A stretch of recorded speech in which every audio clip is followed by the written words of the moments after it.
Это программа «Актуальное интервью», в студии Иван Лазаренко. Здравствуйте. В последние годы в связи с гуманизацией уголовной политики России суды все чаще назначают наказания, не связанные с изоляцией осужденных от общества.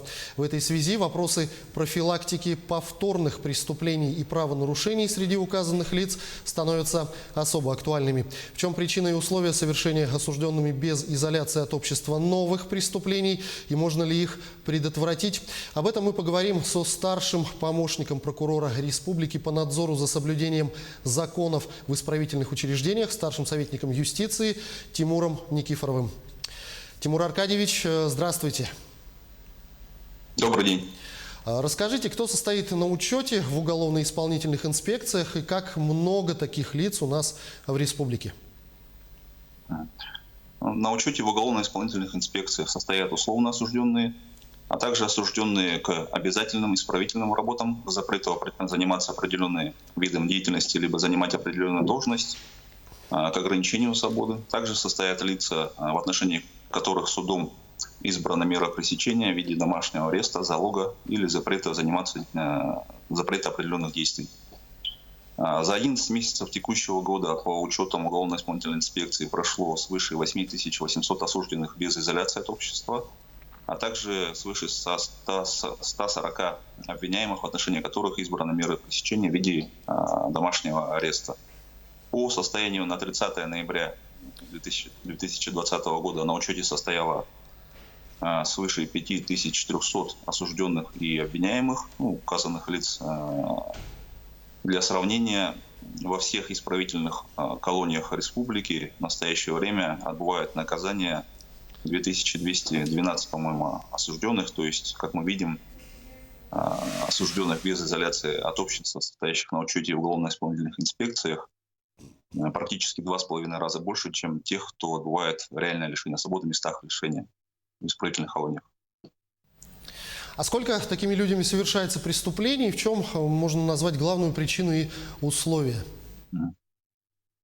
За тот же период, за 11 месяцев, лицами, состоящими на учете уголовно-исполнительной инспекции, совершено 134 повторных преступления. К основным причинам, как и ранее, можно отнести ряд социальных факторов, которые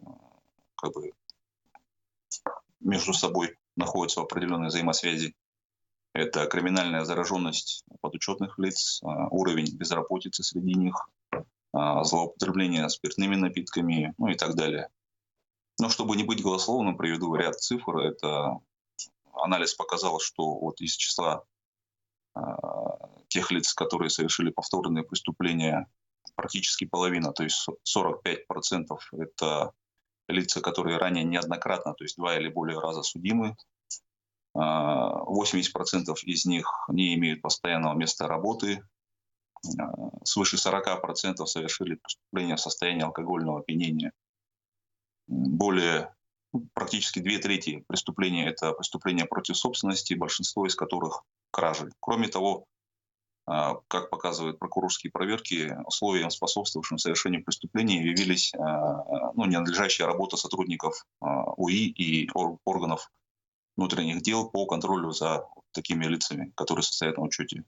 То есть непроведение индивидуальной профилактической работы с ними, отсутствие должного внимания со стороны инспектора к поведению таких лиц, непринятие мер по фактам смены места работы, места жительства без уведомления соответствующего лица. Все это создает условия для дальнейшего ухудшения дисциплины таких лиц и в конечном итоге к совершению ими правонарушений и повторных преступлений. Скажите, а какую ответственность несет лицо, состоящее на учете в уголовно-исправительной инспекции за совершение преступлений? Что касается, если говорить о последствиях за совершение преступления, то это безусловное привлечение к уголовной ответственности. То есть на примере лиц, осужденных условно, это наиболее такая распространенная категория из числа осужденных без изоляции от общества. В случае совершения ими в течение испытательного срока повторного преступления суд может принять решение либо об отмене, либо о продлении испытательного срока. То есть зависит от категории преступления. То есть если это небольшой либо средней тяжести, суд решает отменять или сохранять условное осуждение. А в случае Если это преступление тяжкое или особо тяжкое, тут уже, конечно, безусловная отмена и назначение наказания уже в виде реального лишения свободы. При этом ко вновь назначаемому наказанию присоединяется полностью либо частично наказание по предыдущему приговору, то есть лицо направляется в исправительные колонии различного режима на длительный, как правило, срок. Но если такое лицо все-таки не совершает преступление, но нарушает общественный порядок или условия отбывания наказания, что в этом случае может грозить? Ну, за нарушение, например, общественного порядка, за которое лицо привлекается к административной ответственности, это как наиболее такое распространенное, да, суд по представлению уголовно-исполнительной инспекции может продлить испытательный срок, а за систематическое, то есть совершение в течение 1 года 2 и более нарушений общественного порядка, за которое лицо привлекается к административной ответственности, суд может вынести решение об отмене условного осуждения и исполнении наказания, назначенного приговором.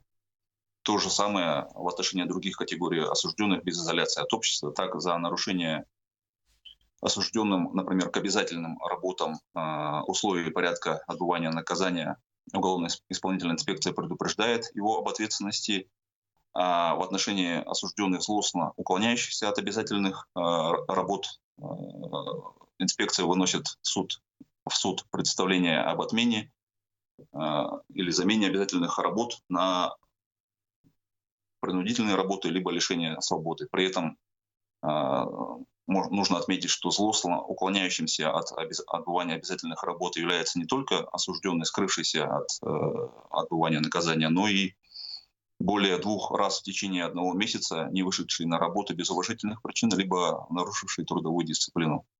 И вот за 11 месяцев текущего года судами республики по представлению уголовно-исполнительных инспекций вынесено свыше 250 решений о замене наказания, не связанных с изоляцией от общества, на реальное лишение свободы.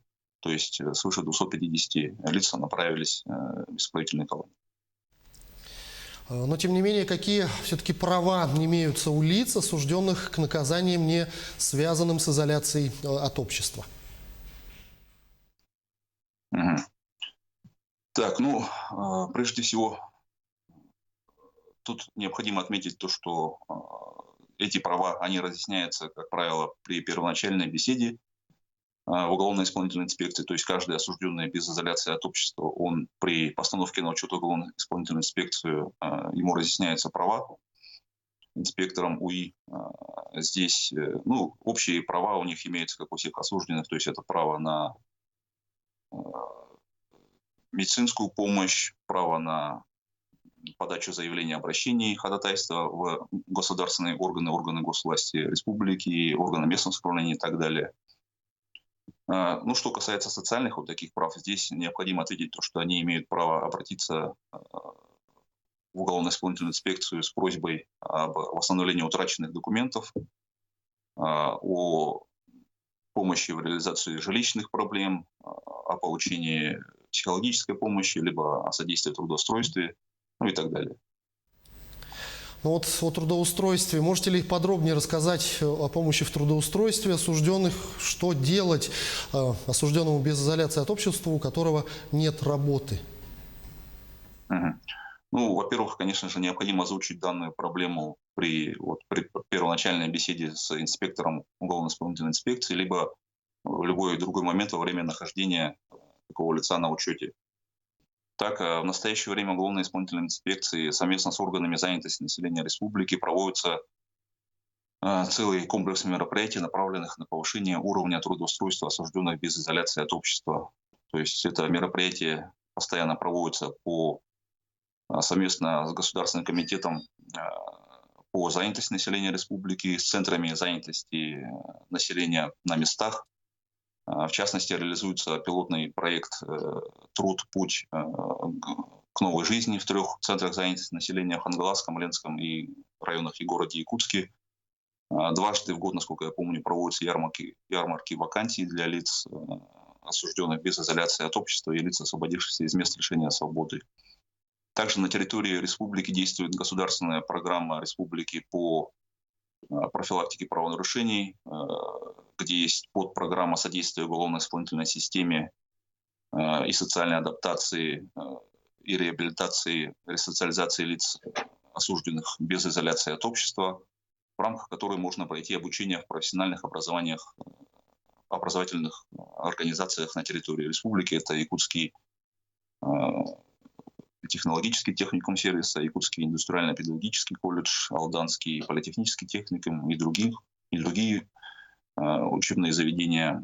Для примера приведу, что в текущем году более 20 осужденных прошли обучение в рамках этой программы на такие специальности, как повар, делопроизводитель, газоэлектросварщик, машинист экскаватора и другие специальности. Кроме того, в соответствии с законом Республики о квотировании рабочих мест для трудоустройства граждан, испытывающих трудности в поиске работы в Республике Саха-Якутия, из этого закона следует то, что в категорию граждан, испытывающих трудности, и для которых имеются квоты на рабочие места, входят также и осужденные, несовершеннолетние осужденные, состоящие на учете в уголовно-исполнительных инспекциях. То есть лица в возрасте от 14 до 18 лет, для них установлены квоты для приема на работу. Тимур Аркадьевич, я благодарю вас за беседу. Спасибо, что ответили на наши вопросы. Всего доброго. Это была программа «Актуальное интервью». И сегодня мы беседовали со старшим помощником прокурора республики по надзору за соблюдением законов в исправительных учреждениях, старшим советником юстиции Тимуром Никифоровым. Берегите себя в общественных местах, обязательно носите маски, соблюдайте безопасную дистанцию и как можно чаще дезинфицируйте руки. До встречи в эфире.